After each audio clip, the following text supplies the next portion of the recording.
to the Captain Biden Show, and welcome back to our year-end recap, kind of, sort of, I don't know what we call it, but just a few days ago I released my top 20 favorite movies of 2015, and you know, they weren't all good, so I made another list.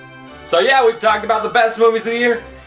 Time to go on that other plane. We need to talk about the shit that came out in 2015. The movies that came out that made us rethink our love for film, that made us rethink our whole lives, that made us just rethink going to the theater that one night in January. Like, there were a lot of movies this year, and I'll say this, I was just going to make a normal top 10. Like, I always make the top 20 for the, you know, best of the year because, you know, oh, there's so many, but I was tallying them up, and there were some movies that weren't going to make my top 10 list that definitely deserved to be crapped on because they're terrible, so here's another top 20! My top 20 worst movies of the year. Yeah, so like strap in, this is going to be just 20 straight films of pure shit. And as always, I'm here to remind you that this is my list, it's not your list, so, you know, if you're sitting there and you're like, that's not like my list, it's because it's not your list. All that stuff I said in the best of the year video, do you really care now?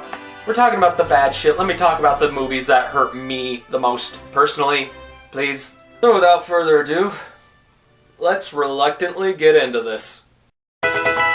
We are your friends, or as I like to refer to it as, I want to be a DJ, because that's all this movie was. It was just a bunch of guys complaining. They were just like, oh, we live in California, we live with our parents so we don't need to pay rent, oh my god, our lives are so bad, we want to be DJs, we want to go and be DJs. That's the entire movie. Just them whining about that. The movie was terrible. It made like, what, $1 million at the box office? Like, this is one of the biggest bombs of the year and it deserved to bomb badly. It hurts me to see Zac Efron in these roles because I know you're talented, Zac Efron, so when I see you in this, it hurts me because I know you have more than this, but I will say this, We Are Your Friends does have the most unintentionally hilarious death scene of the year, so if it's on Netflix, watch it just for that. I know a lot of people liked Home. I just don't know why. I hated Home. I thought it was a bad film. I think it's one of those movies that's directly geared towards kids, and some people use that as an excuse, like, do movies for kids? And I'm like, well, a good movie is a good movie. And a bad movie is a bad movie. I don't believe in just like, oh, it's for kids. Oh, so it gets a pass? No. It's still horrendously cringy. The humor is terrible. The voice acting is just, it's annoying. This movie, above all, is annoying. That's what it is. When you see the trailer and everyone's like, oh, that's an accurate depiction of me in the film. Whenever something happened, I was like, oh. And another thing, oh, and just, it was not a fun time. With the lights out, it may be dangerous, but when Pan comes out, it does not entertain us. This movie was just bad. It was just bad, and this is coming from someone who, I haven't liked any Peter Pan stuff except for Pan, directed by Steven Spielberg. That's like the one Pan movie I like. This movie was just, ooh, it's a CGI mess. The entire plot is just kind of ridiculous. It doesn't answer certain questions you want answered about Peter Pan lore. You're just like, oh hey, maybe we'll learn why Peter Pan and Captain Hook hate each other. It doesn't show you. It doesn't show you anything, really. It's more of one of those things that'll just throw fan service in your face and be like, here's the thing, and you'll be like, I'm sorry, I'm still trying to get over the fact you were all just singing Nirvana in the Ramones. And I don't think I'll ever get over the fact they were just singing Nirvana in the Ramones. If anything, that is the main reason it's on this list. Do you know what was truly horrifying about 2015? How bad the Poltergeist remake was, because it was bad. This movie was absolutely horrendous. It's one of those movies where it has just these plot points that go nowhere, like especially the entire movie, they're like, oh no, this family, they're struggling with money, Sam Rockwell and his wacky family are struggling with money, and then they never build on that because they're like, oh shit, I forgot, this is Poltergeist, so then it's a jump scare a minute, and if you know me, the more jump scares you put in, like, the more likely you're gonna wind up on this list. And hey, look, it worked, horror movies! If you just do what Poltergeist did, you can have the same prestigious honor. Maybe in 2016, video game movies will finally become good, but I can tell you 2015 wasn't that year with Hitman Agent 47, which was terrible. It was garbage. The movie is absolutely boring. The plot is just, you want to be like, oh hey, it's the Hitman, he's doing Hitman but it focuses on this uncharismatic woman who you don't give two shits about. The movie's boring, it's not good, and it proves once again, somehow Hollywood just doesn't know how to make a good video game movie, even though it really shouldn't be that hard. Now, this is a movie that shouldn't have even been released in theaters. The Transporter Refueled is a straight-to-DVD, just a horrendous disaster.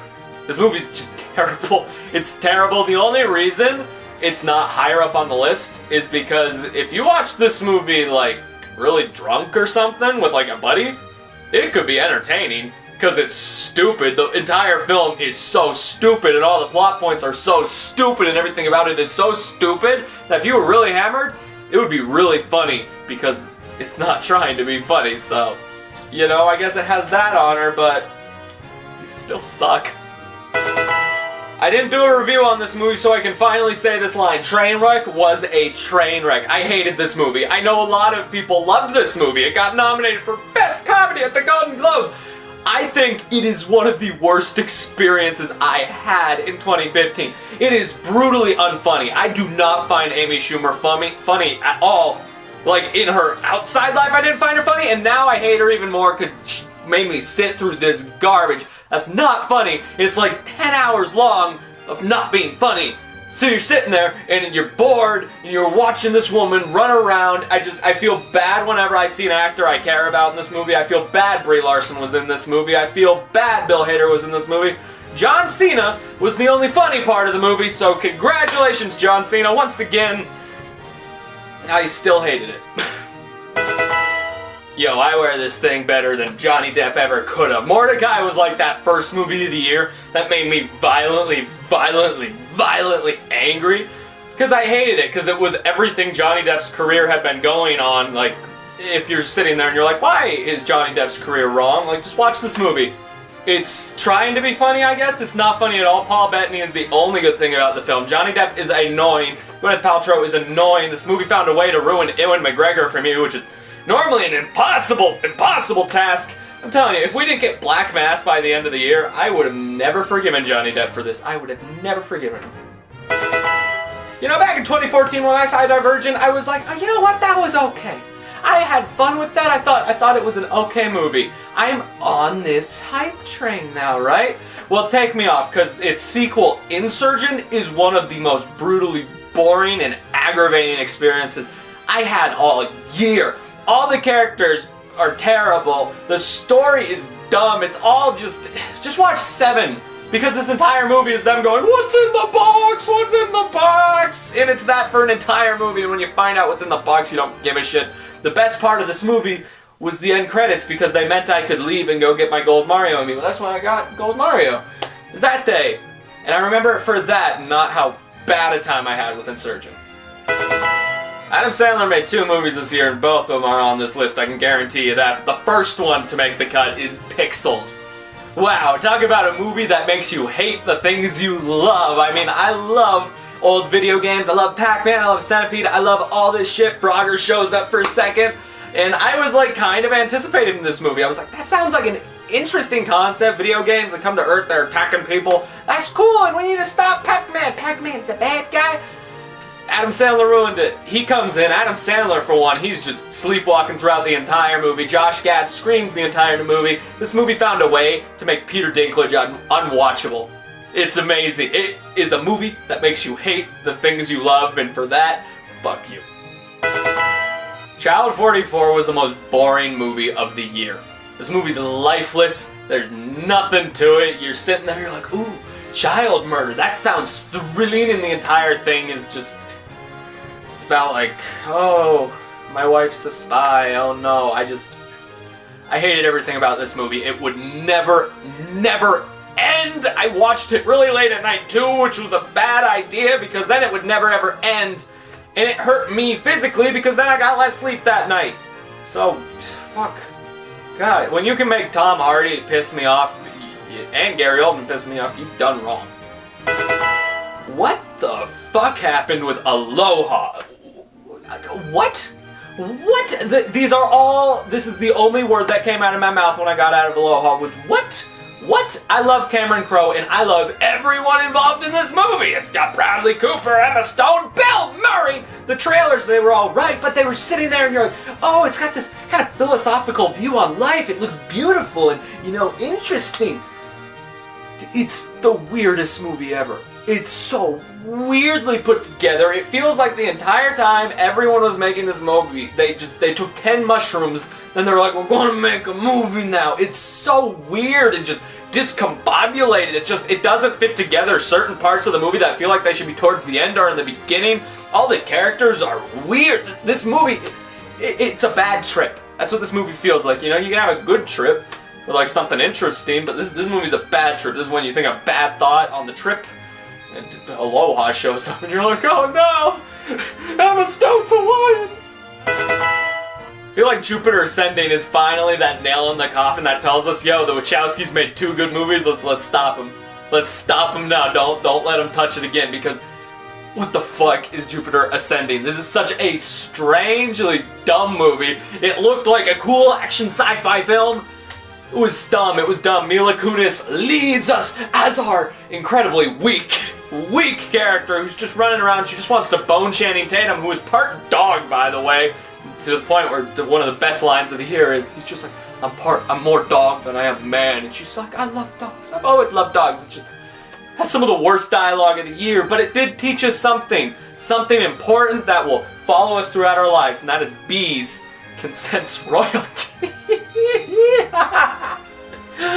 Go!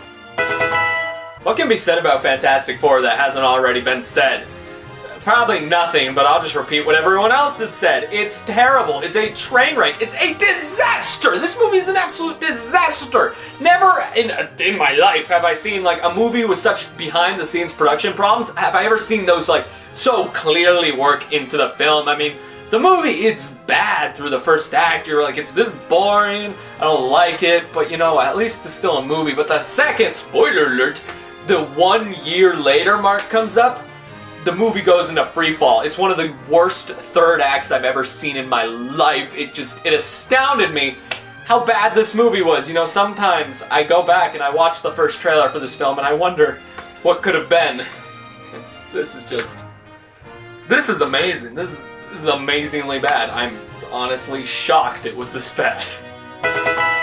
Few films have left me as angry as Transformers 4: Age of Extinction have. But Chappie is one of those movies as well. Like, Chappie is just... I know a lot of people liked it, but I also know a lot of people like me hated this movie. I hated this movie so much. It's just about a robot, and you're like, oh, he's a cute little rabbit robot, okay. And then everyone is just a dick to it, and they got freaking... Those rappers whose names I refuse to remember because, oh my god, they're terrible in this movie. It's Hugh Jackman's bad in this movie. It's like his audition for Solid Snake. He actually flies a Metal Gear in this movie. Harrison 1 and 2. It's just... This movie's just... It's a terrible experience. It is a terrible experience to sit through this movie. And it proves, once again, I think District 9 might have been a fluke because...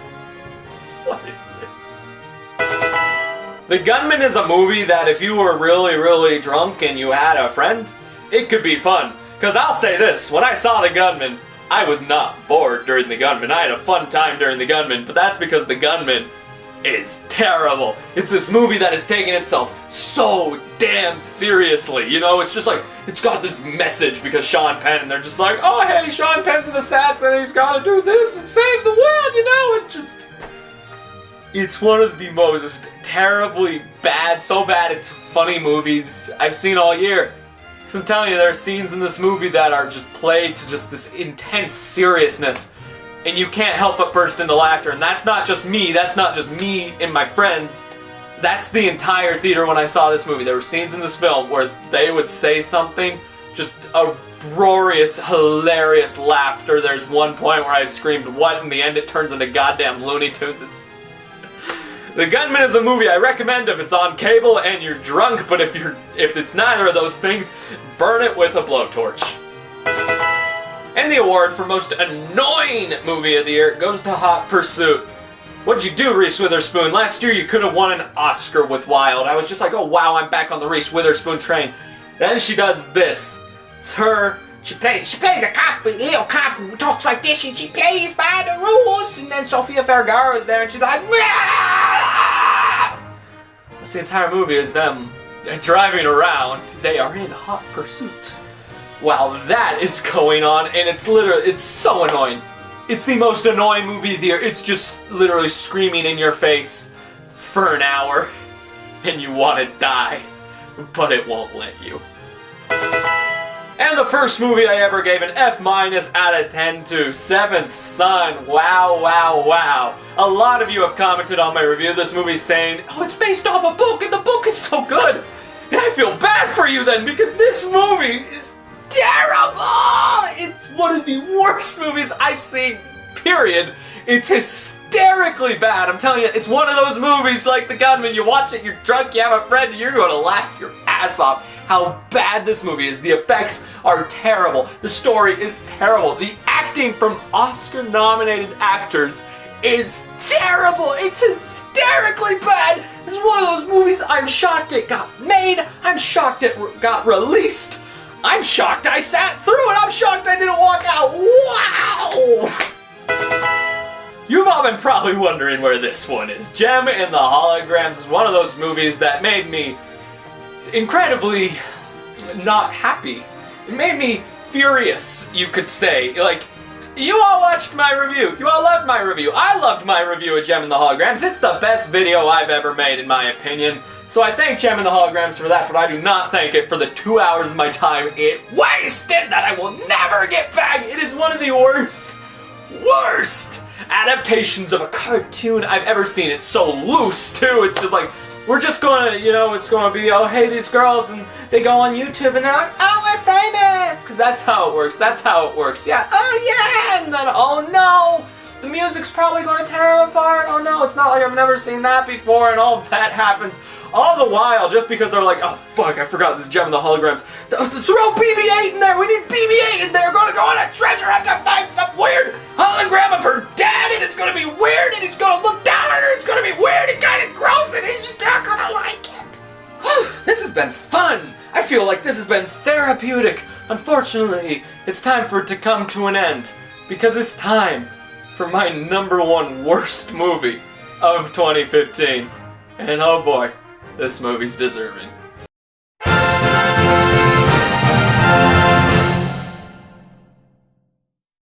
I told you Sandler was on here twice, and the ridiculous 6 is a new low. It's a new low for Adam Sandler, people! That is saying something! This movie, it's one of the best watches I had all year. I watched it with a few mixed reviews and Ramster, and we were just sitting there the entire time wondering how this got made, how this was approved, how this was greenlit. It is terrible. It is absolutely terrible. The movie isn't funny at all. The only times we laughed is when we weren't supposed to.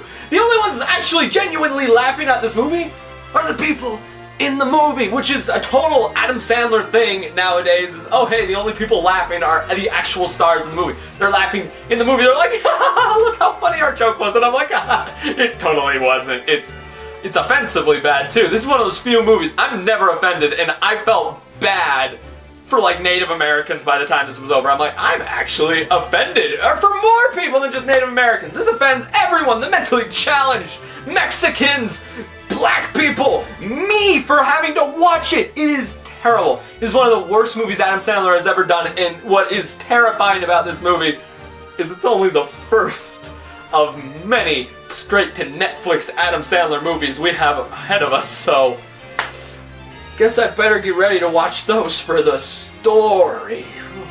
See, don't you feel better now? Don't we all feel better now that we've gotten all that off our chests? I feel like this was a therapeutic experience. That's the word. See, I'm so therapeutized that I cannot say words. But I want to hear your guys' worst movies of the year. What are the movies that destroyed you inside? What are the movies that made you as a film fan go, no! No, no, no! What are those films? Tell me what you thought of my list, and then tell me your list. I want to hear them. Tell it all. Let's all stay classy, and let's all just go watch Star Wars. How about that? We earned it. We earned Star Wars.